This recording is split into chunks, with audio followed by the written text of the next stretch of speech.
Ndagusuje kandi ngo ikaze muri izi nkuru zigezwe ku butaka bwa Repubulika ya Demokarasi ya Congo. Ni inkuru tugiye kwibanda kuri izi ngingo zikurikira. Ibya Fdrl byasubiye irudubi ni nyuma y'uko umuriro watse hagati ya bamwe mu bayobozi bakuriye uyu mutwe wa Fdrl. Ni mu gihe kandi ku rundi ruhande Perezida w'u Burundi Ndayishimiye ashinja Minisitiri w'Intebe Ndirakobuca Alias kuba ari we wihishe inyuma y'ibura ry'ibikomoka kuri peteroli. Ikibazo gikomeje kuri koroza mu gihugu cy'u Burundi. Si ibyo gusa kandi kuko na Minisitiri w'Ububanyi n'Amahanga wa Congo Therese Kayikwamba yavuze ko ahangayikishijwe n'ibirego by'ubufatanyacyaha hagati y'ingabo za Uganda M23 n'ingabo z'u Rwanda. Izi zose ni inkuru tugiye kubaramburira ku mutekano, politike na diplomasi. Banatwe ukanda subscribe ni kuri buto mutuku ukore no kunzogera tubane mu makuru atandukanye naguteguriye ngo hayi ikaze. Hashize amezi 6 General Nyembo kuri Yubutita muri Fdrl adacana uwaka na komanda wa Fdrl Foka General Omega bapfa amafaranga yatanzwe na leta ya Kinshasa nk'agahimbaza musyi mu gufasha ingabo za leta y'igihugu cya Repubulika ya Demokarasi ya Congo guhungabanya umutekano mu Rwanda mu bihe by'amatora. Umuyobozi w'ishami rya G2 rigenzura ubutasi bwa Fdrl General Brigadier Kimenyi Sebastian uzwi ku izina rya Nyembo hashize amezi 6 atumvikana na General Major Nawunguka Pacifique alias Omega kubera amafaranga agera ku bihumbi 80 by'amadolari ya Amerika yatanzwe n'igisirikare cya FRDC kaza kuburirwa irengero.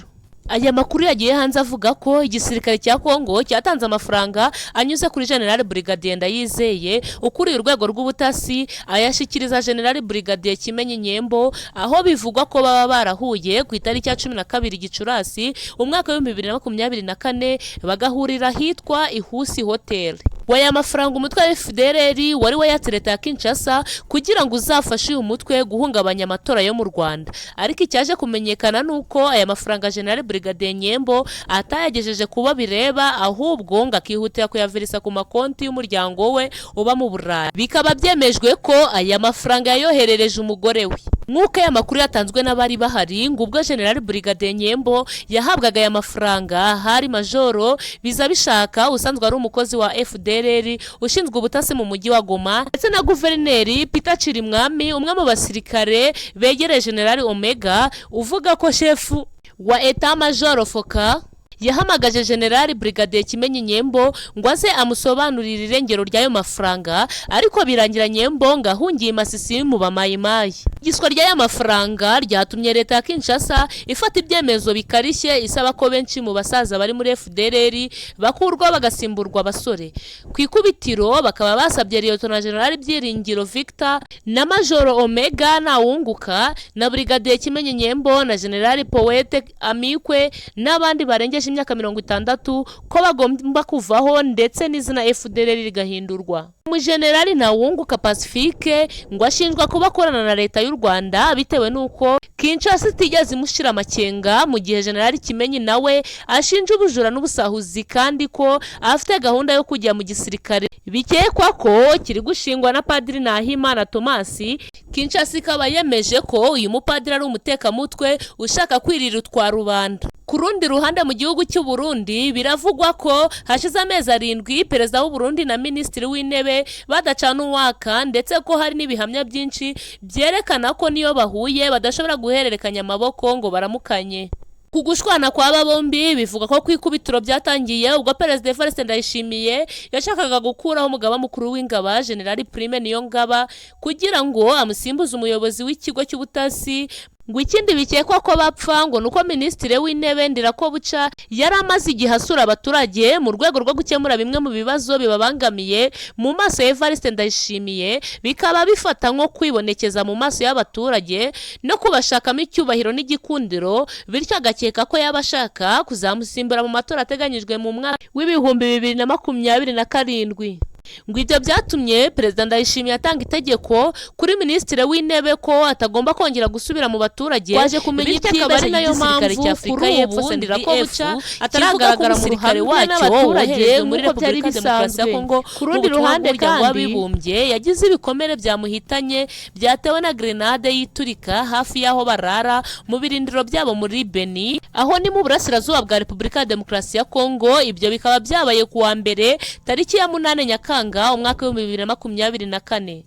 Sibyo gusa kandi ku rundi ruhande umuhanzi n'umucuranzi Koffi Olomide mu kiganiro yagiranye n'itangazamakuru agaruka ku ntambara ibera mu burasirazuba bwa Repubulika ya Demokarasi ya Congo yamaganye leta ya Kinshasa ayishinja kutagira ikikora ikareka igihugu cyabo abantu bose bakagikoreramo ibyo bishakiye. Ndagutumiye ngo uzubane nanjye muri izi nkuru zikomeye ku mutekano, politike na diplomasi, ukande subscribe kuri buto mutugukore no kunzogera tubane mu makuru atandukanye mba naguteguriye nguhaye ikaze.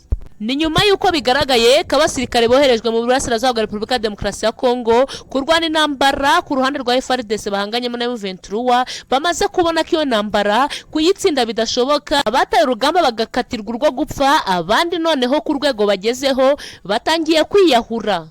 Ibyatangajwe n'igisirikare cya Afrika y'Epfo SANDF kivuga ko umusirikare wacyo woherejwe muri Repubulika ya Demokarasi ya Congo mu butumwa bw'umuryango w'abibumbye yagize ibikomere byamuhitanye byatewe na grenade yaturikiye hafi y'aho barara mu birindiro byabo muri Beni mu burasirazuba bwa Congo. Mu itangazo rya SANDF rivuga ko hataramenyekana neza icyatesha iturika ry'iyi grenade, ariko akanama gashinzwe iperereza ka SANDF katangiye gukora ubushakashatsi ngo hamenyekane uko byagenze.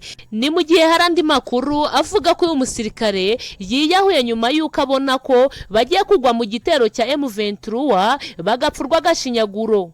Mu magambo y'umuhanzi akaba n'umucuranzi Koffi Olomide ngo kuri wabona nta ntambara ihari, ahubwo ngo Repubulika ya Demokarasi ya Congo ikikora no gukubitwa nko gukubitwa inki, ati badukora ibyo bashatse ntawe ubabuza.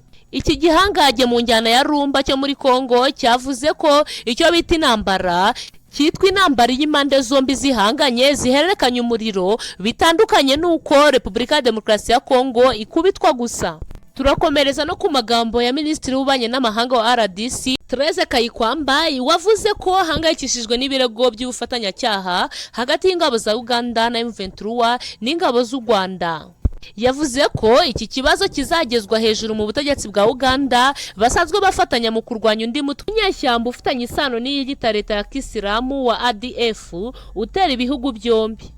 Ni mu gihe raporo ya ONU yashinjije igihugu cya Uganda ko bishoboka ko Uganda yemerera ibikoresho n'ibiribwa bya M23 n'abarwanyi bashya ba M23 kunyura ku butaka bwayo.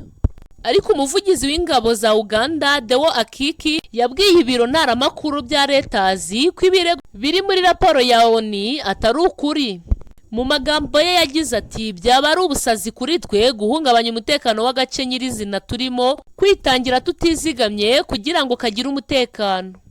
Ni mu gihe kandi iyi raporo itanga ibindi bimenyetso bishinja Uganda gufasha ihuriro rya AFC rikaba ari umuryango maze igihe gito ushinzwe ubonwa n'abasesenguzi bamwe mu ishami rya politike rya M23. Ni mu gihe kandi ku rundi ruhande